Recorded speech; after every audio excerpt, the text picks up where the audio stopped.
Êxodo capítulo 1. São estes os nomes dos filhos de Jacó que foram com ele para o Egito, cada um com a sua família: Rúben, Simeão, Levi, Judá, Isacar, Zebulon, Benjamim, Dan, Naphtali, Gader e Asser. Os descendentes diretos de Jacó eram 70 pessoas ao todo. José, o outro filho, já estava no Egito. Mais tarde, José e todos os seus irmãos morreram, e também todos os outros daquela geração. Mas os descendentes de Jacó, os israelitas, tiveram muitos filhos e aumentaram tanto que se tornaram poderosos. E eles se espalharam por todo o Egito. Depois o Egito teve um novo rei que não sabia nada a respeito de José. Ele disse ao seu povo: vejam, o povo de Israel é forte e está aumentando mais depressa do que nós. Em caso de guerra, eles poderiam se unir com os nossos inimigos e lutariam contra nós e sairiam do país. Precisamos achar um jeito de não deixar que eles se tornem ainda mais numerosos. Por isso, os egípcios puseram feitores para maltratar os israelitas com trabalho pesado. E assim os israelitas construíram as cidades de Pitom e Ramsés, onde o rei do Egito guardava as colheitas de cereais. Porém, quanto mais os egípcios maltratavam os israelitas, tanto mais eles aumentavam. Os egípcios ficaram com medo deles e tornaram escravos, tratando com brutalidade. Fizeram com que a vida deles se tornasse amarga e obrigando-o a fazer trabalhos pesados na fabricação de tijolos, nas construções e nas plantações. Em tudo, os serviços que os israelitas faziam, eles eram tratados com crueldade. O rei do Egito deu a Sifrá e a Puá, que eram parteiras das mulheres israelitas, a seguinte ordem: quando vocês forem ajudar as mulheres israelitas nos seus partos, façam o seguinte: se nascer um menino, matem, mas se nascer uma menina, deixem que ela viva. Porém, as parteiras temiam a Deus e não fizeram o que o rei do Egito havia mandado. Pelo contrário, deixaram que os meninos vivessem. Então o rei mandou chamar as parteiras e perguntou: por que vocês estão fazendo isso? Por que estão deixando que os meninos vivam? E elas responderam: é que as mulheres israelitas não são como as egípcias. Elas dão à luz com facilidade e as crianças nascem antes que as parteiras cheguem. As parteiras temiam a Deus e por isso ele foi bom para elas e fez com que elas tivessem suas próprias famílias. E o povo de Israel aumentou e se tornou muito forte. Versículo 22. Então o rei deu a seguinte ordem a todo o seu povo: joguem no rio Nilo todos os meninos israelitas que nasceram, mas deixem que todas as meninas vivam. Misericórdia. Senhor, nós estamos na tua presença.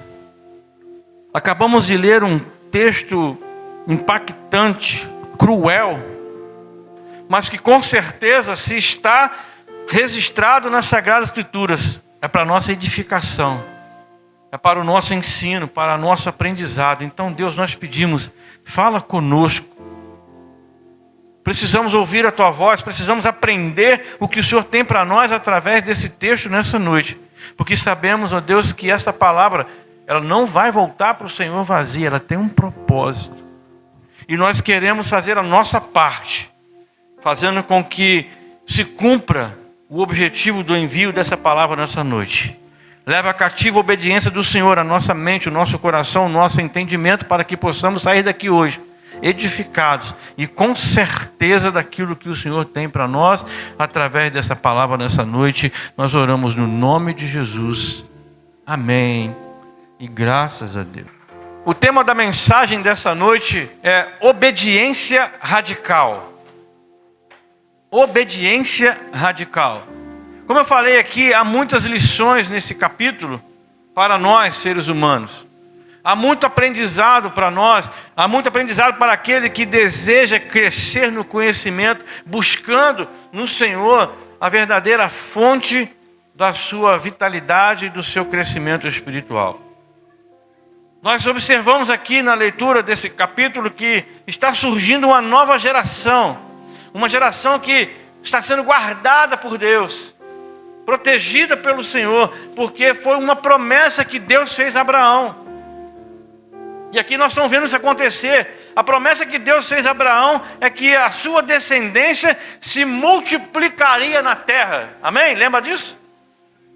E nós estamos vendo aqui que está cumprindo essa promessa. E o interessante que nós lemos aqui também é uma coisa, que no tempo de José, quando José estava lá no Egito, os primeiros versículos que a gente leu aí, estava dizendo sobre o quê? Estava dizendo que a família de José, o pessoal que veio, era em torno de quantas pessoas? Você lembra que está escrito aí? 70. Os irmãos de José vieram para o Egito, cada um com a sua família. Nós lemos aí os nomes dos irmãos de José, e a Bíblia deixa bem claro que esse número era um número aproximado de 70 pessoas. Preste atenção numa coisa, 70 pessoas. E no decorrer da leitura que nós fizemos aqui, você pode observar que o faraó, naquele momento, ele estava preocupado porque estava em grande número o povo judeu. Se nós observarmos, e se formos mais à frente um pouquinho no livro de Êxodo, no próprio livro de Êxodo, não precisa abrir agora não, mas no capítulo 12, versículo 37, vai dizer lá que esse número de pessoas, que começou com 70 naquela época de José, já passava de 600 mil pessoas. Que na realidade não são 600 mil pessoas, está dizendo ali 600 mil homens. Se você parar para analisar que esses homens, que são pessoas contadas com 20 anos para cima aproximadamente, cada um desses homens tinha uma esposa e no mínimo um filho. Você multiplica 600 mil por 3, são 1.800.000 pessoas. Olha como aqui a promessa de Deus estava se cumprindo. Começou com 70 pessoas, já estava na casa de mais de 1,5 milhão de pessoas. Promessa de Deus se cumprindo. Deus fez uma promessa e Ele cumpre. E aqui a gente pode observar o seguinte: a promessa de Deus, ela transcende gerações. Abraão não estava mais vivo, mas a promessa que Deus havia feito a Abraão estava se cumprindo ali. A promessa que Deus faz, ela tem o poder para transcender as gerações. Digo que as bênçãos, quando nós tememos a Deus e andamos nos seus caminhos, existem bênçãos para nós. Há bênçãos quando obedecemos a Deus. Por isso que nós mudamos aí um pouquinho essa ordem hoje. Eu estou obedecendo a Deus. E quando nós obedecemos, tem bênção de Deus para nós. Então se prepare. Se prepare, que eu creio que você vai ser surpreendido mais ainda nessa noite com essa mensagem. Os estudiosos não têm uma conclusão exata de quem era o faraó nessa época que nós lemos aqui agora. Mas uma coisa é certa. Aproximadamente 400 anos se passaram daquela época de José a esse episódio que nós estamos lendo aqui agora. Então o que acontece? Daquela época que existia o faraó, que José tinha um relacionamento muito próximo com ele governava o Egito junto com esse faraó, mas esse tempo foi lá para trás, passou. E muitas outras dinastias, ou seja, muitos outros reis e outros faraós apareceram na história. E a história conta, não a história bíblica, mas a história desse povo, conta que existiu um rei que pertencia a uma dinastia que não era do povo egípcio. Era um povo que havia ido morar no Egito, e eles cresceram tanto que essa pessoa subiu a cabeça e ele tomou posse. O governo do Egito estava na mão de uma pessoa que não era egípcia.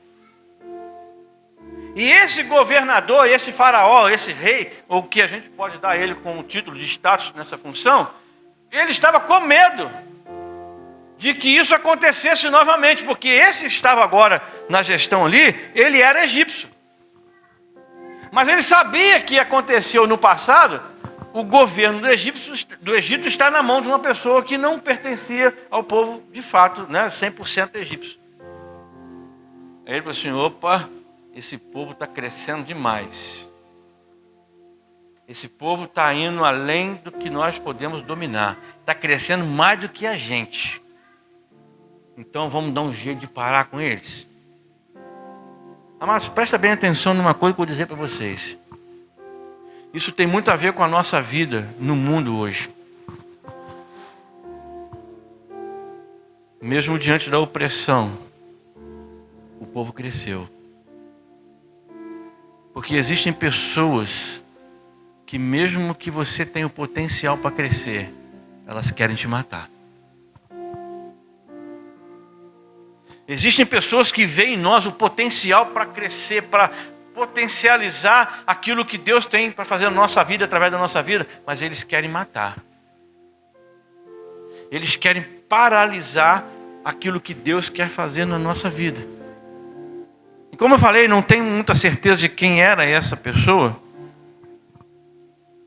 mas ele acreditava que o crescimento do povo de Deus era uma ameaça nacional. Já pensou nisso? O crescimento do povo de Deus era uma ameaça nacional lá no Egito.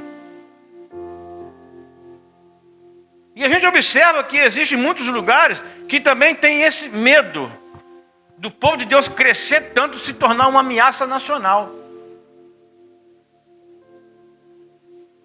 E aqui o governador naquela ocasião estava exatamente com esse medo. E aí ele começa a tomar algumas medidas para conter isso. E a primeira foi oprimir o povo. Foi maltratar o povo. Foi trazer um peso de trabalho em cima do povo a fim de impedir o crescimento. Se você parar para observar, se você leu a Bíblia já, você nunca vai encontrar na história bíblica, na história do povo, um povo que sofreu tanto quanto o povo judeu. E até hoje, o povo judeu continua sofrendo. Mas também você pode observar uma coisa. Nós observamos que toda nação que se levanta contra o povo de Deus, todo aquele povo que se levanta contra o povo de Deus, Deus castiga por isso. Deus pesa a mão dele por isso. Sabe por quê? Porque ele está cumprindo a promessa que ele fez lá para Abraão também. Quando ele fala para Abraão assim, todo aquele que te abençoar, eu vou abençoar. Mas e aquele que te amaldiçoar? É uma promessa que está em Gênesis 12, capítulo 12, versículo 3. Abençoarei aos que te abençoarem, e amaldiçoarei aqueles que te amaldiçoarem. Porque bendito em tu será todas as famílias da terra. Então, amado, presta bem atenção. Nós estamos acompanhando aí uma perseguição que está acontecendo sobre o povo de Deus. Estão sendo massacrados, assassinados, né? Ah, amados, esse povo precisa olhar para essa promessa. O povo que está conduzindo ao massacre, está matando, está exterminando os missionários, os homens de Deus, mulheres de Deus. Você pode ter certeza de uma coisa: Deus está agindo. Deus está trabalhando no silêncio. Porque Deus também ele é longânimo a observar as nações que perseguem o seu povo. Mas chega uma hora que a mão de Deus pesa sobre os opressores. chega uma hora que a mão de Deus pesa. E eu quero dar um alerta. Mesmo no momento da opressão, nós podemos crescer. Mesmo que você esteja sobrecarregado, se sentindo atarefado, ei, mesmo nessa condição, você pode crescer e crescer muito. Porque quando o faraó aqui decidiu aumentar a carga de trabalho do povo judeu, do povo hebreu, do povo de Deus que estava naquele lugar, a Bíblia diz que eles cresciam muito. Vai entender a logística de Deus. Que quanto mais trabalho você tem, mais exausto, mais cansado você fica, mais você quer aproveitar para descansar. Aqui é o contrário. Quanto mais trabalho, quanto mais força o povo de Deus fazia, mais ele crescia. Prosperava, crescia, multiplicava. E aí o que eu disse agora há pouco, existem pessoas que veem o nosso potencial, eles querem interromper. Ao invés de querer ajudar, eles querem atrapalhar o quanto eles puderem. Eles querem matar os nossos sonhos. Quantas pessoas que você se relaciona que querem matar os seus sonhos? Você chega com uma proposta promissora, um potencial de crescimento, e aquela pessoa trabalha como faraó. Não vai dar certo. As pessoas querem fazer você desistir. Quer colocar defeito em tudo que você está fazendo. Você já observou que quando você fala para determinadas pessoas os seus planos, os seus objetivos de vida, parece que essas pessoas, elas mudam os objetivos da vida dela? Parece que elas passam a ter um novo propósito. Sabe qual é o novo propósito dela? Tornar a sua vida um inferno. Tem gente que é desse tipo, gente. Quando você fala dos seus sonhos, dos seus planos, o objetivo daquela pessoa para e se transforma em fazer a sua vida um inferno. Ela manda mensagem para você todo dia, não para te edificar, mas para acabar contigo. Você ainda está naquele negócio ainda? Não desistiu não, Gustavo? Você ainda está pensando em casar? Larga disso, rapaz. Tem gente que transforma a vida dela, o objetivo da vida dela é prejudicar a nossa. É atrapalhar tudo aquilo que você quer fazer. Quer matar o seu sonho, quer matar os seus objetivos. E nós precisamos ter discernimento da parte de Deus para saber a hora certa de sair da presença dessas pessoas. Sai deles. Porque Deus não nos chamou para viver na opressão, querido. Deus nos chamou para viver na liberdade. A ordem dada por Faraó de matar os meninos feria a dignidade humana. Feria a dignidade humana. E como pessoas responsáveis em trazer vidas, que eram as parteiras, como que elas iriam tirar vida? Nós sabemos que quando há uma formatura, há um momento da solenidade da formatura que é o juramento. De você cumprir um juramento feito diante de Deus. Você vai cumprir aquilo que você está dizendo ali naquele juramento. E você imagina as parteiras que devem ter feito um juramento também, que, poxa, é um trabalho bacana. Hoje, essa palavra parteira quase que não tem muita conhecimento, porque hoje quase que não existe mais isso. Mas eu nasci através de uma parteira. E a gente valoriza isso. Então eu entendo que essa função, né, da parteira era uma função muito importante. Então você imagina só, uma pessoa que vivia nessa função, nessa condição, chegasse para ela assim, Cida, você vai lá ver lá, mas se nascer menino, você mata. Já pensou, irmã Geraldo, como que seria isso? Mas se for mulher, você deixa. Você já pararam para pensar a crueldade que esse homem estava propondo ali? Ele viu que a opressão no serviço não estava adiantando. Vamos dar um jeito de matar essa turma. Quando nascer, Ele tinha um objetivo, querido. O objetivo desse faraó era matar todos os homens. Porque se não tivesse homens judeus, os hebreus, o que ia acontecer com as mulheres? Elas iam se relacionar com quem? Com os egípcios. E como os egípcios, né, e naquela situação os homens dominavam, a nação do povo de Deus iria acabar. Porque quem ia dominar, mesmo sendo as mulheres hebreias, elas uma hora elas iam, né, porque elas começaram a ter relacionamento com os homens egípcios. Os filhos que nasceram egípcios, e essa nação ia acabar. Que plano fantástico! Só que diabólico. Mas era um plano que na cabeça dele poderia dar certo, não poderia? Acabou com os reprodutores, né? Vão ficar só as mulheres vão ter relacionamento com os nossos homens aqui, os reprodutores. E então daqui a pouco isso, né, juntou todo mundo, acabou. Essa nação vai sumir de uma forma tão natural. Um plano, como disse a irmã Geralda, diabólico. Essa segunda medida foi de interromper esse crescimento de uma forma muito, muito assustadora. E aí a gente fica pensando, ele estava na desconfiança desse povo, e a gente fica pensando que toda decisão tomada baseada na desconfiança traz sofrimento para as pessoas que estão à nossa volta. Precisamos tomar muito cuidado com isso. E essas parteiras, quando receberam essa ordem, elas temeram a Deus.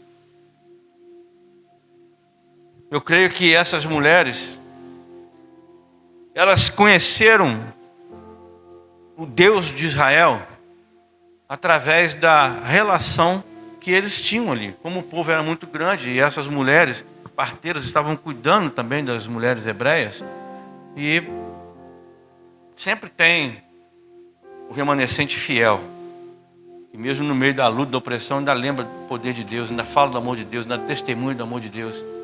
Então essas mulheres estavam testemunhando para essas parteiras egípcias.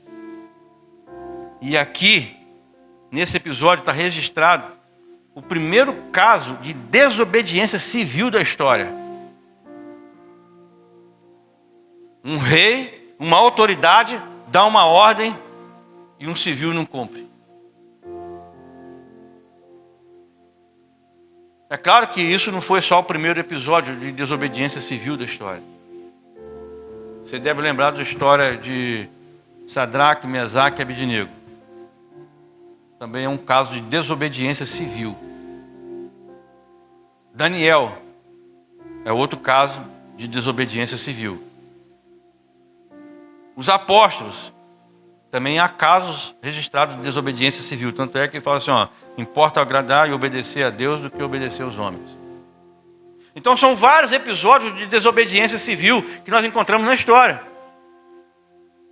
Aí eu quero ajudar você a esclarecer uma coisa, porque aprendemos que quando um cristão desobedece alguma lei, deve ser por questões de consciência baseado na lei de Deus. Porque nós sabemos que existe registro que nós devemos obedecer às autoridades constituídas. Mas quando há um conflito de consciência baseada na lei de Deus, você com cortesia, com sabedoria, você pode desobedecer, mas tem que tratar com cortesia essas autoridades. E não entrar em conflito com elas, tanto é que a postura dessas parteiras foi uma postura cortês. Daniel, Sadraque, Mesaque e Abednego, todos eles foram super educados. Mas não vamos te jogar lá. O que acontecer se o Deus de você não tirar da ação? O faraó, o rei, fica sabendo. Se Deus nos livrar dessa fornalha, ele continua sendo Deus. Se ele não livrar, ele continua sendo Deus do mesmo jeito. Então nós temos que ter essa convicção no nosso coração e saber lidar com esse tipo de coisa. E nesse momento perverso que o povo está vivendo, às vezes nós teremos que fazer algumas escolhas difíceis na nossa vida. Nós estamos vivendo dias difíceis. Você que está ligado, você que está acompanhando algumas notícias, você está observando que nós estamos vivendo dias perversos. A Camila falou aqui semana passada, se não me engano, que está difícil de continuar aqui. Não é isso, Camila? Você falou? Está difícil de viver. E nós estamos vivendo esses dias maus. Nós estamos vivendo esses dias difíceis. E nesses dias, nós estamos tendo que fazer escolhas que talvez sejam escolhas difíceis na nossa vida. Escolher entre um mal maior ou um mal menor. Porque nós estamos chegando numa situação agora, não é nem escolher o que é certo e errado, não. Escolher um mal maior ou um mal menor. De tão grande que a situação está ficando. E para isso nós precisamos ter a sabedoria de Deus, que Tiago nos ensina lá. Que nós devemos buscar a sabedoria de Deus. Porque uma coisa interessante, os legalistas simplesmente obedecem ao pé da letra a lei. Os pragmáticos fazem o que parece certo e seguro. Agora, aqueles que estão atentos ao que é espiritual, procuram fazer aquilo que a mente de Cristo os dirige para fazer. O melhor caminho para se tomar decisões é o nosso temor a Deus. Porque se você tiver isso definido em você, o temor a Deus, você vai ter facilidade para escolher e fazer a escolha certa. Por mais que isso possa trazer dor, o final será sempre o melhor. Por mais que é uma decisão baseada na fidelidade, no temor a Deus, possa fazer mal no momento, o final sempre será o melhor. Nós temos aprendido que quando nós tomamos uma posição de acordo com a vontade de Deus, presta bem atenção no que eu vou dizer aqui. Quando você toma uma decisão baseada na vontade de Deus, vidas são poupadas. Por que você acha que essas mulheres tomaram a decisão de não matar os meninos hebreus? Baseado na vontade e na direção de Deus. Poupou a vida deles. Quando nós tomamos decisões baseadas na vontade de Deus, nós poupamos vidas. E isso, amado, tem que começar dentro da nossa casa. Aí eu quero, mais uma vez, reforçar e falar sobre família.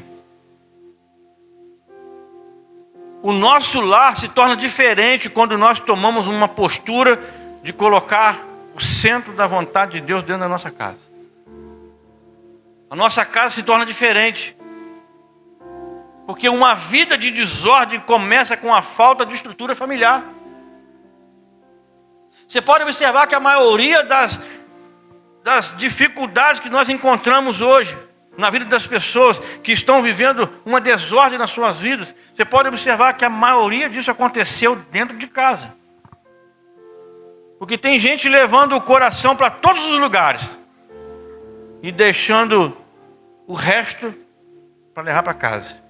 Tem gente colocando o coração no trabalho, tem gente colocando o coração nos relacionamentos, tem gente colocando o coração em vários lugares, menos na família. Menos na família. Aí quando chega em casa é o resto dos restos. Papai, vamos brincar? Não, eu não posso, estou cansado. Dei muito de mim hoje lá para o meu patrão. Mas em casa não tem tempo. Em casa não consegue. Faz isso para mim, não posso. Se fosse o patrão, não, o que você quer? Podia estar cansado. Não, mas o que é? Quer puxar saco, né? Você quer que faça o quê? Não, não tem problema não, vou fazer. Mas em casa não faz para o filho, não faz para a esposa, não faz para outra pessoa de casa. Porque está cansado. Está esgotado. E às vezes as pessoas fazem isso de forma inconsciente, né? Eu quero só lembrar que é dentro de casa. Presta bem atenção nisso. É dentro da sua casa que está sendo educada a próxima geração que está habitando essa terra. Se você olhar para essa perspectiva, olha o tamanho da sua responsabilidade. Keila, Ricardo, dentro da sua casa está sendo educado a próxima geração que vão ocupar lugares de excelência nessa terra. Está lá na sua casa, Kelsey e Fernanda, que está sendo gerado. A próxima geração. Lá na sua casa, Natália. Lá na sua casa, Jéssica. André, é lá na sua casa. O que está sendo gerado é lá na sua casa, Juliano. Está sendo gerado a próxima geração. Olha o tamanho da responsabilidade que nós temos, gente. É na sua casa, Dani, que está sendo gerada essa próxima geração. Olha a responsabilidade que nós temos para ensinar essas crianças. Eu creio que é bem provável que Sifrá e Puá eram, como que nós podemos chamar aqui, as administradoras de uma agência de parteiros, ou seja, era um sindicato de parteiros. Sifrá e Puá eram, digamos assim, a presidente, né, dessa agência. E interessante que o nome Sifrá significa claro e o nome Puá esplêndida. E essa posição de influência fez com que as demais parteiras atrasassem para ir atender ao chamado, né, de um nascimento de uma criança, de uma mulher hebreia. E esse atraso e essa decisão colocou essas mulheres numa posição de morte, um risco de morte. Mas o temor a Deus estava acima desse risco de morte que essas mulheres estavam correndo. E eu fiquei pensando mais uma vez, eu tenho falado muito aqui, no poder da influência. Nós não podemos negligenciar de maneira nenhuma o poder que temos de influenciar pessoas. E principalmente no ambiente familiar. Principalmente dentro da nossa casa. Devemos usar o que nós temos. E aí eu quero referir para você que é dessa igreja, a Igreja Metodista em Rio das Flores. Nós estamos exercendo o nosso chamado de servir. E não para uma autopromoção. Nós fomos ministrados recentemente aqui para uma vocação, um despertamento para trabalhar, para servir ao Senhor. E não uma promoção de uma autopromoção para nós aqui. Ontem, lá no trabalho que nós tivemos lá na Central, o pastor Luiz falou exatamente aquilo que nós estamos falando aqui. Sobre a questão de serviço. Sobre a questão do trabalho. Nós não estamos em busca de um emprego, nós estamos em busca de serviço.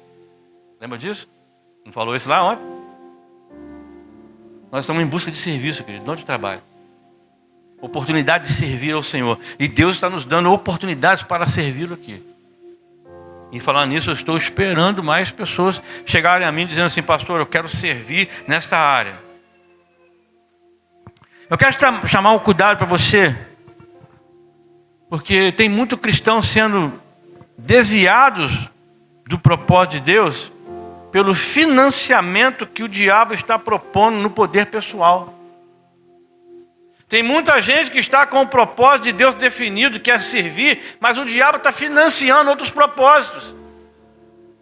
Colocando coisas que vão desviar, que vão tirar a atenção de um propósito maior, que é servir a Deus, para trabalhar num projeto pessoal, num propósito pessoal. E o diabo está financiando muito isso. O nosso chamado de servir começa em casa. Começa no nosso lar. Nós somos dotados de dons. Somos dotados de outras coisas mais. E a pergunta é: o que nós estamos fazendo com isso? O que nós estamos fazendo com isso? E eu creio que essas duas mulheres aqui, em evidência, Sifrá e Puá, usando o poder da influência, realizaram uma reunião com as outras parteiras e disseram: olha, não podemos fazer com os outros aquilo que não queremos que faça conosco. Eu creio que talvez essa reunião tenha sido assim: gente, nós somos mulheres. Você gostaria que fizesse isso com você quando estivesse dando a luz? Eu acredito que é uma conversa delas, porque é um entendimento, né? Isso aqui é uma coisa que eu estou trabalhando na minha cabeça, tá, gente? Nessa reunião, elas devem ter reunido, porque não eram só as duas mulheres que eram as parteiras. Você vê, mais de 600 mil pessoas ali, né? Então, duas parteiras não ia dar condição para tomar conta, nem do Egito, nem do povo de Israel. Então, tinham outras parteiras ali. Então, elas fizeram uma reunião. Falaram assim: gente, ó, a ordem de Faraó foi essa, mas eu não quero que faça comigo né, o que eu não gostaria que fizesse com os outros aquilo que eu não gostaria que fizesse comigo. E eu quero dizer uma coisa para vocês. Elas talvez devem ter pensado assim, hoje, muitos de nós aqui podemos não estar gerando ninguém. Nós não estamos grávidos. Mas amanhã, quem sabe? Ela despertou naquelas mulheres que ainda não eram mães e que não estavam grávidas. Ela despertou um amanhã. Falou assim, hoje nós não estamos gerando ninguém. Mas amanhã, quem sabe? Amanhã pode ser você que está gerando um filho. E você gostaria que fizesse isso com você? Então eu não quero que quando você estiver gerando, ninguém venha matar aquilo que é seu. E nós sabemos quantas crianças foram salvas através da decisão dessas mulheres. Uma decisão tomada debaixo da orientação, da bênção de Deus, do temor do Senhor, poupou e salvou a vida de muitas e muitas crianças. E quer saber mais?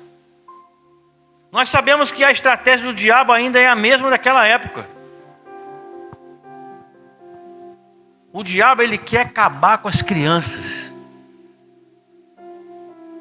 O diabo quer acabar com as crianças. Sempre foi o objetivo, o propósito do diabo, acabar com as crianças. E nós devemos ficar atentos, pois quando não trazemos as crianças para a escola dominical, quando nós não trazemos as crianças para o ambiente do ensino na igreja, sem perceber, muitos estão colaborando para matar a fé das crianças. Tem pais que deixam as crianças em casa e não trazem para a escola dominical, não trazem para esse ambiente, sem perceber, está matando a fé dessas crianças. Sem perceber, está fazendo aquilo que o diabo quer que aconteça. Porque os ataques só aumentam contra as crianças. Você pode observar que esses ataques têm crescido tanto que agora está dentro da escola. Está dentro da escola, onde o seu filho deveria aprender coisas que vão potencializar o conhecimento dele para alcançar projetos no futuro. Estão querendo enfiar na cabeça dos seus filhos, dos nossos filhos, das nossas crianças, coisas que não tem nada a ver com isso. Isso é um arquiteto do inferno para destruir as crianças. Ensinamento contrário àquilo de Deus. E aí eu faço mais um alerta. Se mexem com as crianças, mexem com a próxima geração. Por isso que o diabo tem tanto interesse em mexer com as crianças, porque ele sabe, se mexer com as crianças, estão mexendo na próxima geração.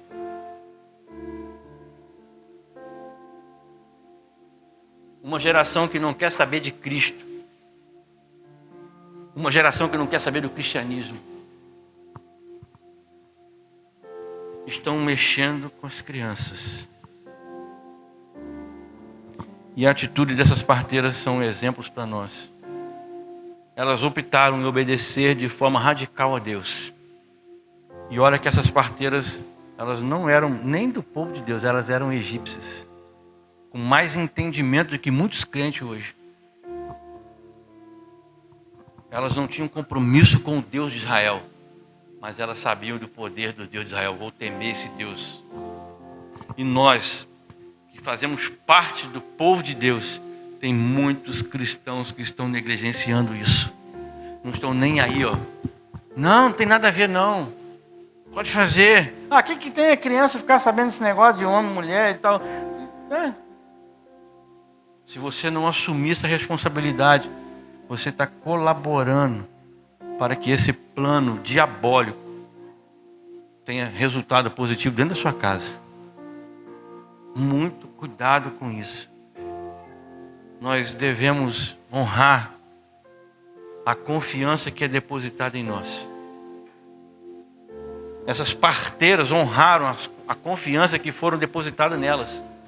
Qual que era a confiança depositada nelas? Que quando chegasse num lugar onde tivesse uma mãe dando a luz, elas iriam conduzir da melhor maneira possível e trazer essas crianças à vida.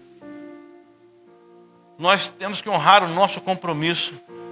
Quantos de nós já fizemos o compromisso, levantamos a nossa mão dizendo que somos do Senhor Jesus, que pertencemos a Ele, a nossa vida pertence a Ele, e nós estamos honrando esse compromisso no nosso dia a dia.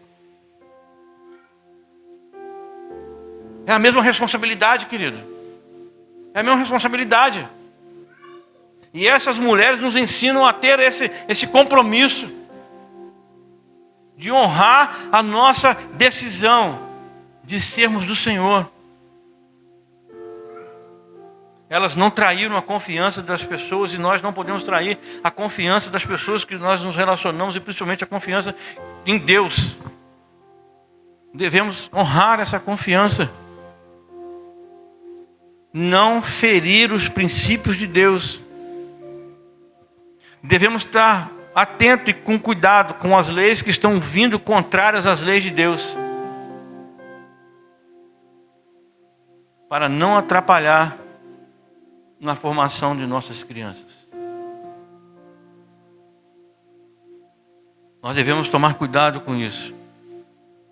Porque se você permitir que algumas coisas disso avancem na sua casa, você vai impedir das crianças se tornarem adultos produtivos na nossa nação.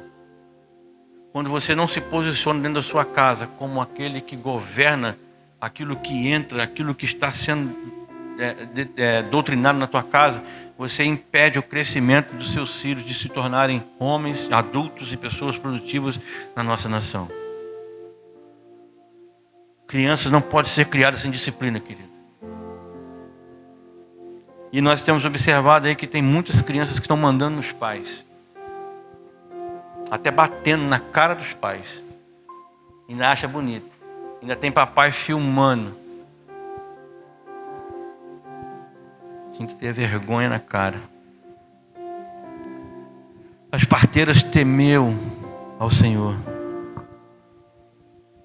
Não fizeram o que foi mandado. Preferiu correr o risco, Eleni. Mas eu quero obedecer ao Senhor. Eu não conheço esse Deus, mas eu sei que Ele é bom. Sabe por que elas sabiam isso? Por causa do testemunho. Por isso que nós falamos aqui outro dia, na nossa igreja, eu vou repetir de novo. Cada um de nós que estamos aqui, estamos ensinando alguma coisa para alguém. Todo mundo aqui é professor, professora. E foi falando aqui, eu não lembro quem falou, não sei se foi a Fernanda ou a Jéssica, uma delas aqui, falaram sobre a questão de a nossa vida ser esse testemunho. O testemunho fala mais alto. Sempre vai haver um escape. E o escape que essas parteiras encontraram foi em Deus. O interessante é que a fala delas, a Faraó, dá um entendimento espiritual. Olha só que elas falam para Faraó no versículo 19. As mulheres hebreias não são como as egípcias. São cheias de vigor. E dão à luz antes de chegarem as parteiras. Olha que se você olhar na dimensão espiritual, já havia uma diferença entre a mulher hebreia e a mulher egípcia. Elas têm muito mais vigor. Elas têm muito mais força. E se você quiser espiritualizar ainda mais essa fala dessas parteiras com relação ao procedimento que elas fizeram, você pode observar uma coisa. Aí vamos sem fugir do texto da palavra, mas com um entendimento mais forte com relação a essa questão da espiritualidade. A mulher, quando ela está grávida, é um sonho, não é verdade? Quem é mãe aqui sabe disso. É um sonho que está sendo gerado ali. Um sonho que foi gerado com a permissão de Deus, com o propósito de Deus, sendo dirigido pelo Espírito Santo. E quando as parteiras disseram para o faraó, as mulheres hebreias, elas são mais vigorosas, mais fortes do que as mulheres egípcias. Quando nós chegamos lá, os filhos já nasceram. Aí você pode entender uma coisa, veja só. Quem pertence ao povo de Deus, quem está firmado no caminho do Senhor, não precisa da mão do homem para que o seu sonho venha à vida. É o próprio Deus que faz ele nascer de forma natural, parto natural. Não precisa da mão do homem para dar o jeitinho. O que essas mulheres aqui estão dizendo nesse mundo espiritual é dessa forma. Olha, aqui nós precisamos dessa ajuda, precisamos do homem para dar um jeitinho. Lá no povo hebreu não precisa não. Não precisa não. Já nasce. Deus está no controle. Essas mulheres são diferentes das outras mulheres. Ei, você que é mulher de Deus é diferente das outras.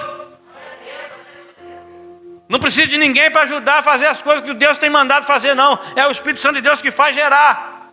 E é Ele que é responsável pela criação e também pelo nascimento. Olha que coisa linda. Você fica olhando uma coisa interessante, né? Se você olhar para uma perspectiva também assim, espiritual. Se a geração que estava gerando já era forte, você imagina a geração que estava nascendo. Mais forte ainda. Concorda comigo? Amém? Se aquela geração que estava gerando filhos, aquelas mulheres, eram mais fortes do que as outras, você imagina os filhos que elas estavam gerando. Era mais forte ainda. Muito mais poder.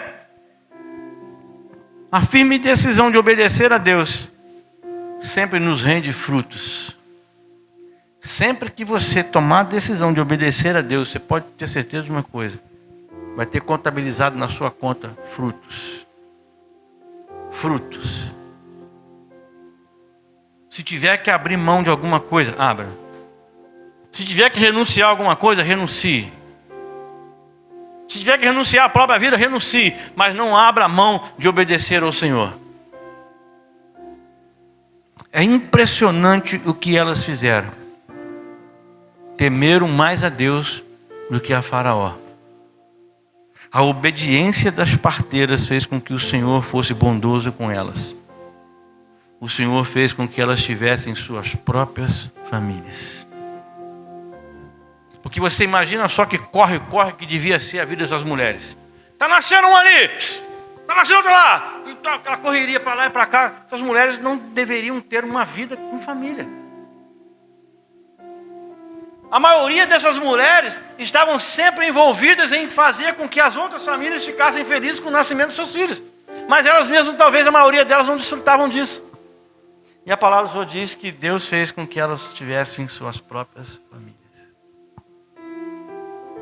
Você consegue imaginar que coisa linda do Senhor é isso? A Bíblia não deixa claro se elas queriam ter filhos ou não. Mas como nós sabemos que o nosso Deus, Ele é onisciente, onipresente, onipotente, Ele sabe todas as coisas, com certeza Ele sabia que tinha mulher ali que queria ser mãe. Estava dando luz a várias crianças, talvez mais do que elas pensavam que poderiam fazer, mas talvez elas pensassem, poxa, quando vai chegar a minha vez? Queria tanto ser mãe, mas não tinha tempo para se relacionar, não tinha tempo para poder pensar numa própria família, porque elas estavam tão ativas, mas Deus que Ele sabe e conhece a necessidade de cada um. Talvez você não esteja falando com ninguém o que você deseja, mas Deus conhece. Talvez você ainda não tenha falado com ninguém aquilo que está no seu coração como um sonho de Deus, mas Ele sabe. Ele sabe exatamente o que está no seu coração. E eu fico pensando sobre isso. O que o Senhor deu a elas foi a partir da obediência delas. E com base nisso, aí eu estou chegando no final. Com base nisso eu posso dizer que os nossos desejos, os nossos sonhos, aqueles que estão no nosso coração, podem se realizar a partir da nossa obediência. Você que tem sonhos no seu coração, você tem plano no seu coração, se prepare, que a partir do seu ato de obediência, Deus pode transformar em realidade.